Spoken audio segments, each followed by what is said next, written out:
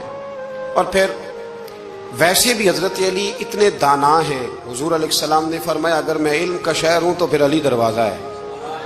علی باب علم کے، شہر علم کے باب علی ہے. امام صفوری کہتے ہیں ایک دن نا حضرت جبریل امین انسانی شکل میں مولا علی کے سامنے آ کے کھڑے ہو گئے. کون؟ حضرت جبرائیل علیہ السلام. حضرت جبریل امین کھڑے ہوئے انسانی شکل میں، تو کہنے لگے علی یہ بتائیے کہ جبریل اس وقت کہاں ہے؟ انسانی شکل میں. اور مولا علی سے پوچھتے ہیں.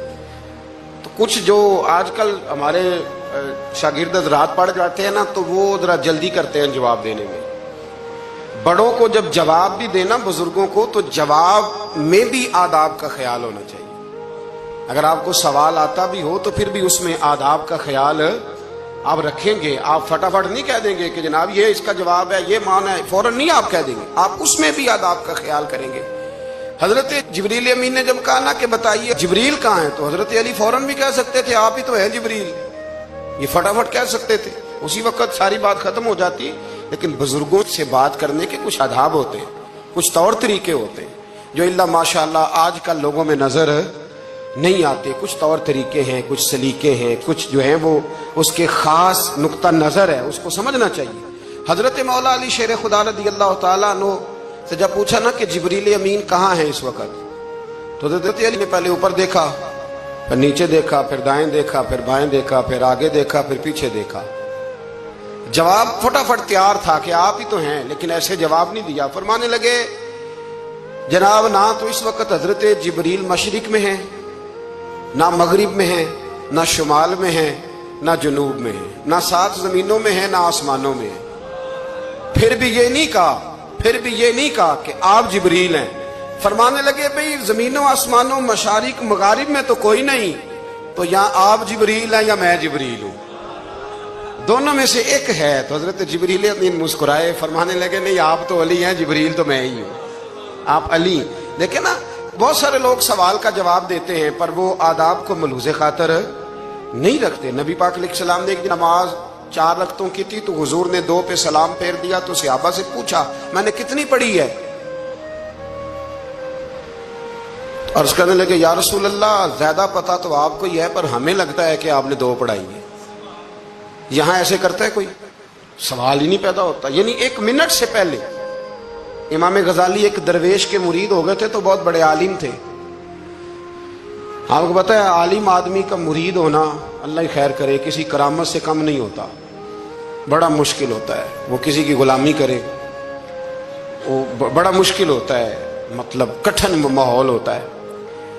تو امام غزالی بیعت ہو گئے تو مرشد نے پہلا وظیفہ یہ بتایا کہ کسی پر اپنے علم کا اظہار نہ کرنا. اپنے علم کا اظہار آپ اس کو آسان وظیفہ سمجھتے ہیں؟ یعنی علم ہو بھی تو بندہ اظہار نہ کرے، بد ہضمی ہو جاتی ہے، بد ہضمی ہو جاتی ہے، نیند نہیں آتی. 2-4 لفظ جو بندہ پڑھ کے آتا ہے نا اس کو تو نیند نہیں آتی کہ میں پڑھا لکھا ہوں تو میں بتاؤں نا. تو حضرت علی شیر خدا کرم اللہ تعالیٰ وجہ الکریم کے وہ آداب سے مجھے یہ بات یاد آئی کہ امام غزالی کے شیخ نے کہا علم کا اظہار نہ کرنا یہ پہلا وظیفہ ہے. شیخ شہاب الدین سہروردی کہتے ہیں مجھے میرے ماموں حضور غوث پاک کے پاس لے گئے تھے تو جاتے ہوئے میرے رستے میں خیال آ رہا تھا میں الحمدللہ خود پڑھا لکھا ہوں. جب انہوں نے جا کے پیش کیا نا غوث پاک کی بارگاہ میں کچھ دیں تو حضور غوث اعظم فرمانے لگے بھرے ہوئے پیالے میں کیا ڈالوں، پہلے ہی فل ہے، کوئی گنجائش ہی نہیں. تو فرماتے ہیں پھر میں اگلی دفعہ گیا تو غرور علم کو توڑ کے گیا. تو پھر میں غوث اعظم کی بارگاہ میں بیٹھا تو اللہ تبارک و تعالیٰ نے پھر مجھے جھولی بھر کے خیرات عطا فرمائی. یاد رکھ. تو کہتے ہیں انہوں نے کہا کہ اظہار نہیں کرنا علم کا. تو بس ایک دن بیٹھے بیٹھے نا ایک بندہ مسئلہ پوچھنے آیا. انہوں نے بزرگوں سے مسئلہ پوچھا، میرے مرشد سے. امام غزالی کہتے ہیں میرے پیر سے مسئلہ پوچھا تو وہ کہنے لگے بھئی مجھے نہیں اس سوال کا جواب آتا. حضرت صاحب نے کہہ دیا مجھے نہیں آتا.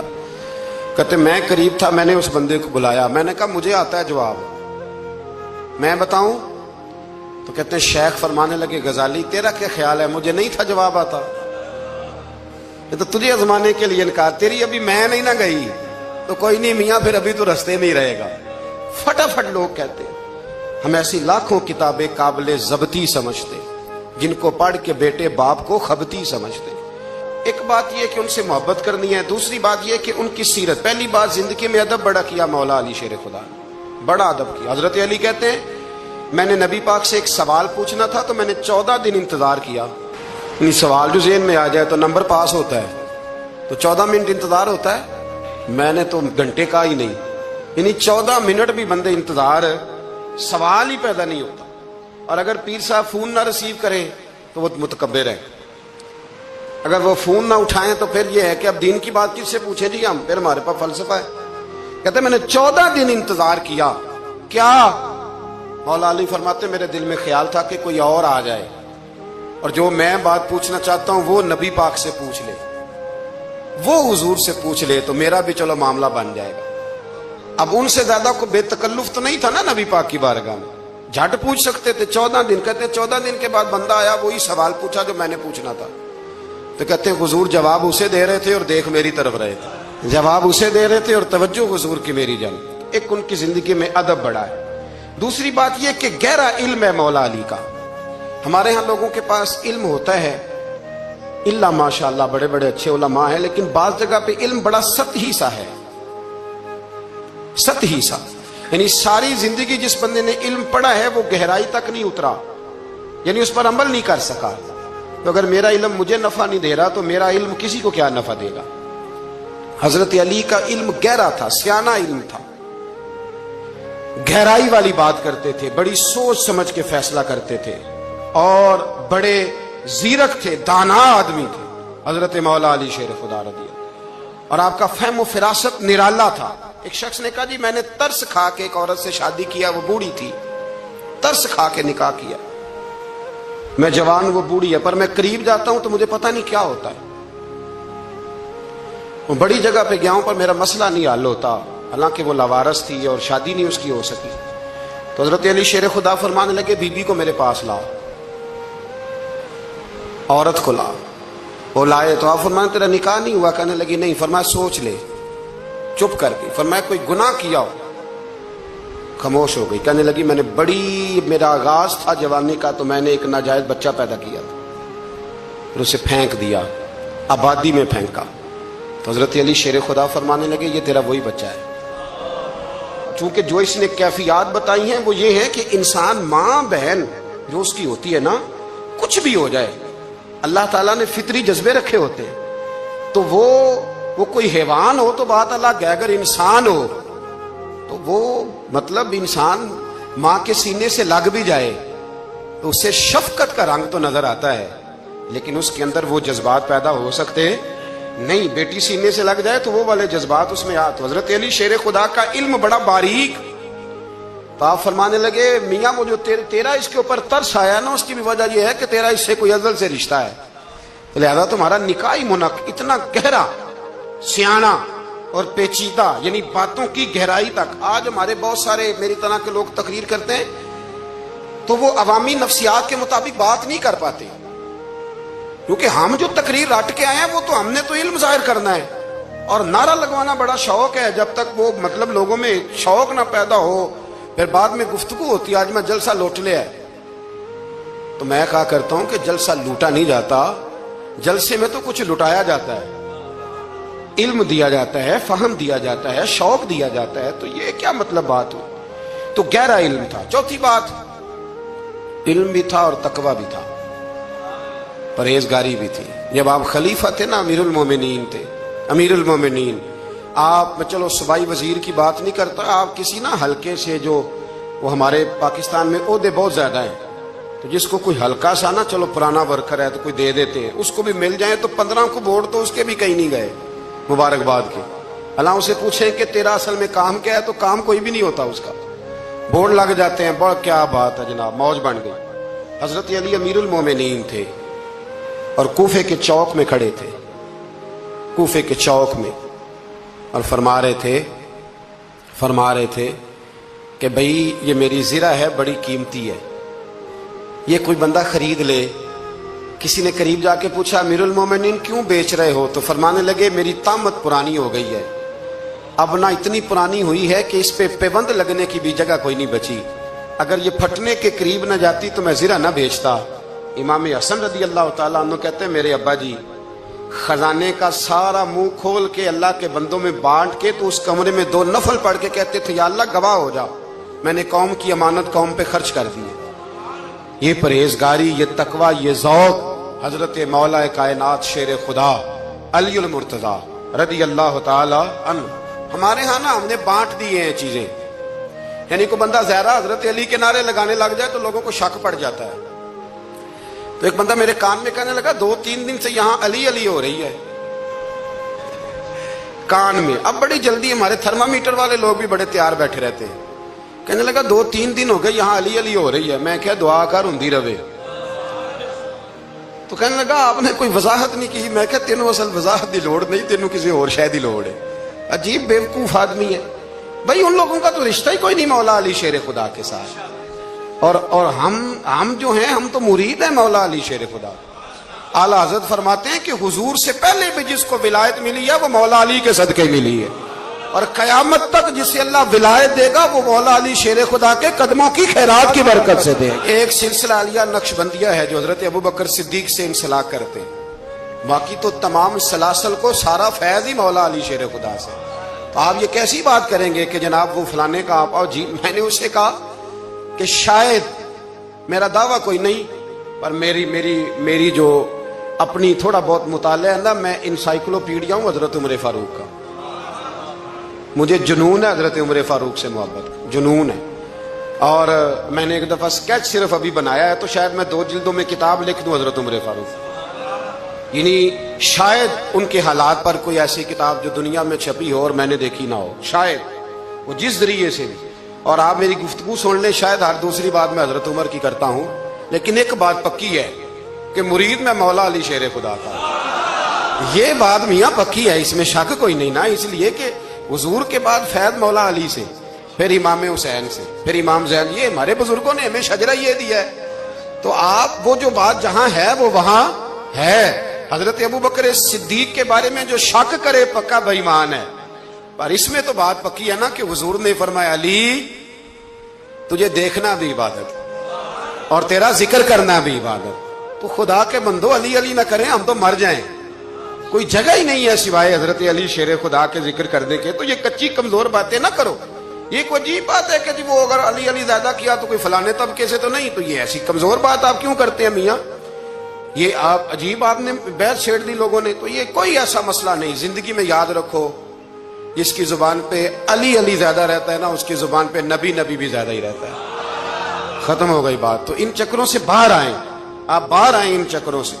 اور اسی طریقے سے میں نے کہا تھا کہ ہم کوئی ترازو لے کے نہیں بیٹھے ہوئے کہ فضیلت کس کی زیادہ ہے۔ اما عائشہ صدیقہ جو ہیں وہ مومنوں کی ماں ہیں، اور اس میں کوئی دوسری رائے نہیں کہ اس خاتون کے امت مسلمہ پر اتنے احسانات ہیں کہ دنیا گن نہیں سکتی۔ لیکن یہ ہے کہ رسول کریم نے فرمایا کہ فاطمہ میرے جگر کا ٹکڑا ہے۔ اب میں ترازو لے کے بیٹھ جاؤں کہ حضرت فاطمہ کی شان زیادہ ہے یا حضرت عائشہ کی، تو میں بیوقوف ہی ہوں نا، اس لیے کہ یہ میری ذمہ داری نہیں، یہ تو بات ان کی ہے نا۔ میں نے ایک بات سنائی تھی آپ کو پیر سید فیض الحسن شاہ صاحب کی، آلو مہار شریف والے پیر صاحب سے کسی نے پوچھا کہ حضرت فاطمہ افضل ہیں کہ سیدہ عائشہ؟ تو آپ فرمانے لگے پہلی بات تو یہ کہ تجھے یہ سوال ہی نہیں کرنا چاہیے تھا، اور اگر تو نے کر لیا ہے تو پھر جواب سن لے۔ فرمانے لگے فاطمہ زوجہ ہیں حضرت علی کی، اور عائشہ زوجہ ہیں نبی پاک کی، تو علی کی زوجہ نبی کی زوجہ سے افضل نہیں ہو سکتی۔ اور پھر فرمانے لگے عائشہ بیٹی ہیں ابوبکر صدیق کی، اور فاطمہ بیٹی ہے مصطفیٰ کریم کی، تو ابو بکر کی بیٹی نبی کی بیٹی سے افضل نہیں ہو سکتے۔ وہ بندہ کہنے لگا حضرت جی رزلٹ کیا نکلا؟ کہنے لگے گھر جا کے کٹ دے رہی تینوں گل دس چھڑی ہے، اب تو گھر جا اور رزلٹ گھر جا کے نکالتا رہے۔ میں نے تو تجھے نا بتا دیا ہے کہ جو اصل بات ہے وہ یہ ہے کہ ابو بکر صدیق کی بیٹی نبی پاک کی بیٹی سے افضل ہو سکتی نہیں، اور علی المرتضیٰ کی زوجہ نبی پاک کی زوجہ سے افضل ہو سکتی۔ باقی جا تو نتیجہ گھر جا کے نکال، نتیجہ گھر جا کے نکال۔ تو ہمارے بزرگ تو اس لیول پہ سوچتے، اس لیول پہ۔ حضرت عائشہ صدیقہ رضی اللہ تعالیٰ عنہ اگر گھوڑے پہ بیٹھتی تھی نا تو مولا علی لگام تھام لیتے تھے، ماتے تھے یہ ماں ہے مومنوں کی، یہ ماں ہے مومنوں کی۔ آپ کیا بات کرتے ہیں؟ حضرت عمر فاروق کو کبھی حضرت عائشہ بلا لیتی تو کانپتے ہوئے حاضر ہوتے. ماں ہے مومن, کچی باتیں چھوڑ دے, عشق کرے تو کھول کے کرے, ڈر ڈر کے نہ کرے. میں نے درجنوں تقریروں میں کہا کہ منقبتیں لکھو حضرت صدیق اکبر کی بھی, حضرت عمر کی بھی منقبت لکھو, حضرت عثمان کی بھی لکھو, اور ہم سنتے ہیں الحمدللہ وہ ساری. لیکن میرے بھائی یہ یاد رکھیں, اس میں کوئی شک نہیں, ان کی عظمتیں, شانیں, فضیلتیں وہ بلندیاں ہیں. ہمارا یہی عقیدہ ہے, اور الحمدللہ ہماری نسلیں بھی اسی پہ قائم رہیں گی. ہم انہیں نسلیں مانیں گے ہی تابع کہ خلفائے راشدین کی جو خلافت کی ترتیب ہے وہی فضیلت کی ترتیب ہے. لیکن میاں یہ بھی تو ہے نا کہ جس کا جو مرشد ہو نا, اسے وہ بہرحال دوسروں سے افضل جانے گا تو فیض پائے گا, وہ جانے گا. تو اس لیے نظریہ ہمارا یہی ہے کہ وہ خلفائے ثلاثہ, حضرت مولا علی شیر اور حضرت علی کا اپنا فرمان ہے. آپ فرمایا کرتے تھے جس نے مجھے ابو بکر صدیق اور عمر فاروق سے افضل کہا, میں اسے مفتری کی سزا, جھوٹے کی سزا دوں گا, اسے کوڑے ماروں گا, کوڑے ماروں گا. وہ جھوٹا ہے جو مجھے ابو بکر اور عمر سے افضل کہتا ہے. تو ان کی تو اپنی بات, اور میں نے وہ بڑی تفصیل کے ساتھ ایک دفعہ عرض کیا تھا کہ حضرت علی تو خود ممبر کوفہ پہ بیٹھ کے بتایا کرتے تھے کہ اگر میرے جیسے بہادر سے پوچھو گے بہادر کون ہے تو میں ابو بکر صدیق کا نام بتاؤں گا. تو اس لیے مطلب اب ہم سہم جائیں فٹافٹ کہ فلانا نہ ناراض ہو جائے. تو بھئی جب ہم درجنوں جمعے حضرت صدیق اکبر پہ پڑھاتے ہیں اس وقت تو نہیں نا کسی کو ٹینشن ہوتی. جب حضرت عمر پہ پڑھاتے ہیں, حضرت عثمان پہ, تو ویسے بھی بندوں کو جواب دینے کا اگر انسان مزاج بنا لے تو کس کس کو مطمئن کرے گا. یہ تو 4 ادھر نکل جاتے ہیں تو 15 ادھر نکل جاتے ہیں. آپ ذہن اللہ رسول کو جواب دینے کا بنائیں, اس میں آسانی ہوگی. اللہ ہمیں سمجھنے کی توفیق دے.